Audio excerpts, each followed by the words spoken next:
પુરુષોત્તમ રાયની જય। ચાલો ભાઈ, આજે અમારે હવે ગોવર્ધન પર્વત ની લીલા ભગવાનનું ચાલુ છે આજે, અને ગોવર્ધન પર્વત અને સાથે સાથે અન્નકૂટનો પ્રોગ્રામ રાખેલો છે શ્રી રામજી મંદિરે પુરુષોત્તમ માસ નિમિત્તે આજે બારસના દિવસે ગોવર્ધન પર્વત તેમજ અન્નકૂટનો પ્રોગ્રામ રાખેલો છે। તો આવો બધા દર્શન કરવા અને પછી બધાય પ્રસાદી લેવા। દ્વારિકાધીશની જય, દ્વારિકાધીશની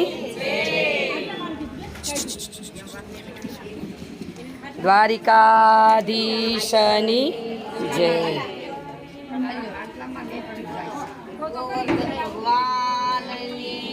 જય